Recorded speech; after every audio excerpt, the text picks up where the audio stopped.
Good afternoon. I have come today to share with you some of the interesting things I have found about a book. And the book is titled To Kill a Tiger, and it was written by Jid Lee, who is a MTSU professor here in Murfreesboro. It is about her life and experiences growing up in South Korea and how she intertwined all of these experiences in her book To Kill a Tiger. And I jotted down some notes to help me remember so I could entertain the idea of you also reading this book, and especially if you have an interest in South Korea, North Korea, and American involvement in that conflict. So bear with me as I read some notes to you that I jotted down. To Kill a Tiger is one of the few books that I've read more than 2 or 3 times.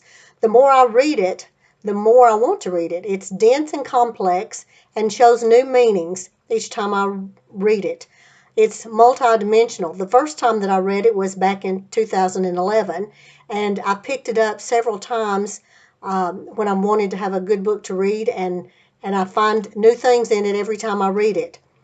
In particular, I'm impressed because in the 320 pages, it describes intimate details of the cultural, historical, and political circumstances of modern Korea. From this one book, I got more information than I would get from 3 different books combined. As an American, I'm glad to get to know the roles of the United States and how they played in the Korean Peninsula about um, back in 1945. Until I read To Kill a Tiger, I never knew that our government played such a critical role in dividing the country to North and South Korea. The book is an eye-opener for American audiences for sure. The book is important for women as well. It shows how the author struggled to achieve equality in a very patriarchal country. She had to fight to overcome not only the gender inequalities of traditional Korean culture, but also the historical, political adversaries of Korea during her lifetime.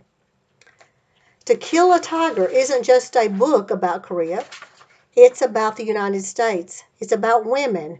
It's about ancient people's journey toward modern times, about the Korean War, and about a nation that endured dictatorships within itself and invasions by superpowers.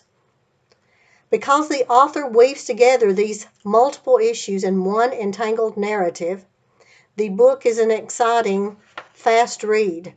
And I honestly read the book in 3 or 4 days. And it's a book that I would highly recommend, especially women who would like to understand more about the oppression of women in the country of Korea and also here in the United States, and how we can do some comparisons of the differences.